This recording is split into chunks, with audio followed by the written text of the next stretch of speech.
مجھے بتائیے گا کہ یہ صراحت کے صحابہ کے اجماع اور عملی تواتر کی کیا وجہ کیا پیش آئی ہے کہ اس کو یوں کیوں نہیں کہا سکتا کہ یہ امت ہی کے اجماع اور عملی تواتر سے پہنچی ہے؟ صحابہ کا یہاں پر صراحت کی وجہ کیا بنی؟ وجہ یہ ہے کہ وہ اس کے اولین مخاطبین ہیں. ٹھیک. اگر ان میں یہ اجماع اور تواتر سے موجود نہیں ہے تو پھر آگے بھی نہیں چل سکتی.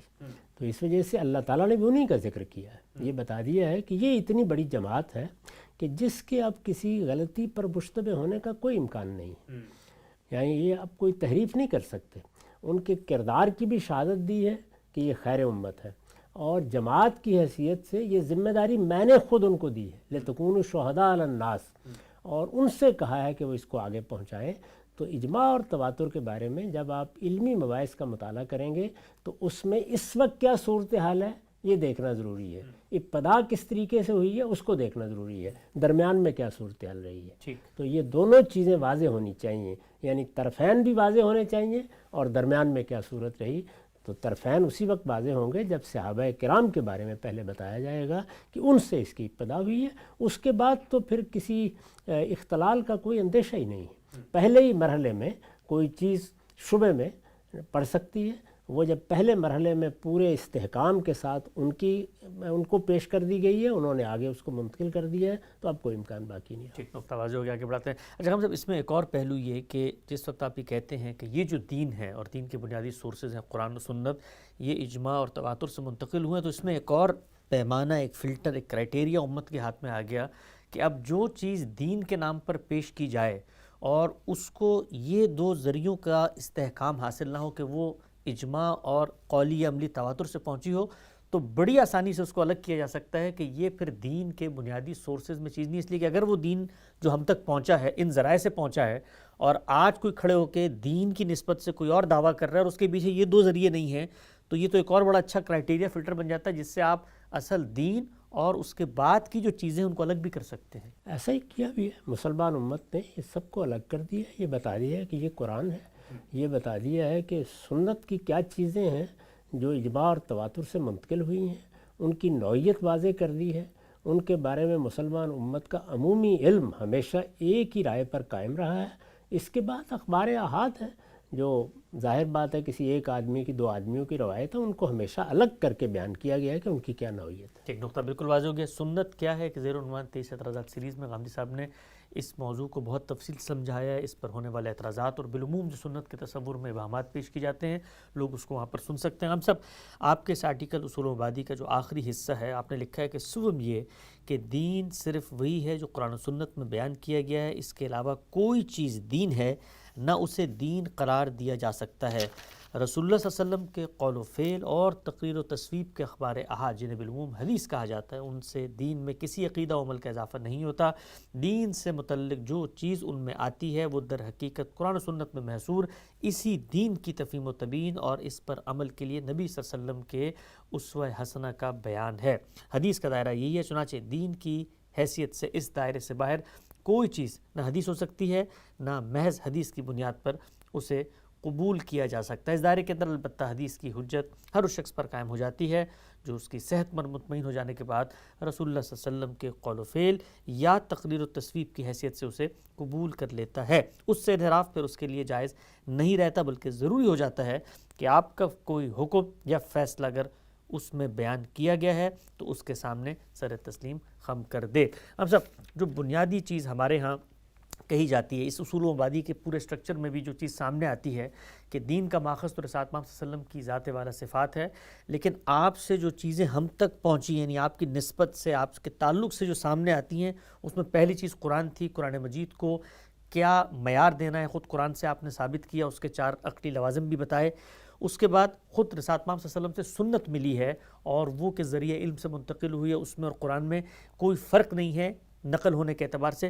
جو تیسری چیز آپ نے اصول و مبادی میں ذکر کی، اس کو پہلے واضح کیجئے گا کہ یہ ذکر کرنے کی ضرورت کیوں پیش آئی کہ یہ بھی کیا رسالت محمد صلی اللہ علیہ وسلم سے اسی طریقے سے ظہور ہوا، صدور ہوا، اس طرح قرآن و سنت کا ہوا کہ آپ نے اس کو بھی اپنے اصول و مبادی میں رکھ کر ایک جگہ دی ہے. جب یہ بات مان لی جائے گی کہ یہ دین ہمیں پیغمبر سے ملا ہے، جی، قرآن بھی پیغمبر سے ملا ہے، سنت بھی پیغمبر سے ملی ہے، تو اس کا نتیجہ کیا ہوا؟ اس کا نتیجہ یہ ہے کہ پیغمبر ہی کی ذات والا صفات ہے جس کی طرف دین کے لیے رجوع کیا جائے گا۔ بالکل ٹھیک ہو گیا۔ چنانچہ میں نے اپنی کتاب میزان میں جب افتتاحی پیرا لکھا ہے تو اس کا خاتمہ اسی جگہ پر کیا ہے کہ اب قیامت تک دین کا تنہا ماخذ رسالت مآب صلی اللہ علیہ وسلم کی ذات والا صفات ہے۔ ٹھیک، یعنی میں جب دین کے بارے میں کوئی بات کروں گا تو مجھے بتانا پڑے گا کہ یہ بات میں نے کہاں سے لی ہے، یعنی یہ میرا اپنا کوئی فلسفہ ہے، میں نے اپنے طور پر سماجی تجربات سے اس کو اخذ کیا ہے، یہ کوئی ایسی چیز ہے کہ جو میں نے سائنس سے حاصل کی ہے، جغرافیے سے حاصل کی ہے، تاریخ سے حاصل کی ہے، کیا ماخذ ہے اس کا؟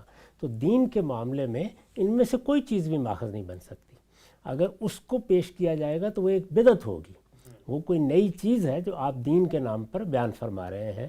دین کے نام پر جو بات بھی کہی جائے گی، جو چیز بھی پیش کی جائے گی، اس کا ماخذ محمد الرسول اللہ ہوں گے۔ جب محمد الرسول اللہ ماخذ ہیں تو ظاہر ہے جو کچھ بھی آپ سے صادر ہو رہا ہے پھر اس کو سمجھا بھی جائے گا، دیکھا بھی جائے گا اور اس کو کیٹیگرائز بھی کیا جائے گا۔ تو یہ وہی چیز ہے، یعنی جو پہلی چیز آپ نے دی وہ اللہ کی کتاب دی، اس کا ذکر خود قرآن نے کیا، یہ بتایا کہ ہم نے یہ کتاب نازل کی ہے، یہ پیغمبر کو دی ہے، جیسے میں نے ابھی عرض کیا کہ اس میں اس کی پوری تفصیل بیان کی ہے کہ یہ اس طرح جبریل لے کے آئے ہیں، اس طرح ان کے حوالے کی گئی ہے، یہ سب باتیں بتا دی گئیں اور قرآن ہمارے پاس متعین صورت میں موجود ہے۔ چنانچہ ان اصول و مبادی میں بھی سب سے پہلے قرآن مجید کیا ہے، قرآن مجید کی حیثیت کیا ہے، قرآن مجید نے خود اپنے آپ کو کیا حیثیت دی ہے، اس باب میں کوئی غلطی اگر ہوئی ہے ہمارے ہاں علم میں تو وہ کیا ہو سکتی ہے اور اس کے بارے میں ہمارا نقطہ نظر کیا ہے، اس کو بیان کیا گیا ہے۔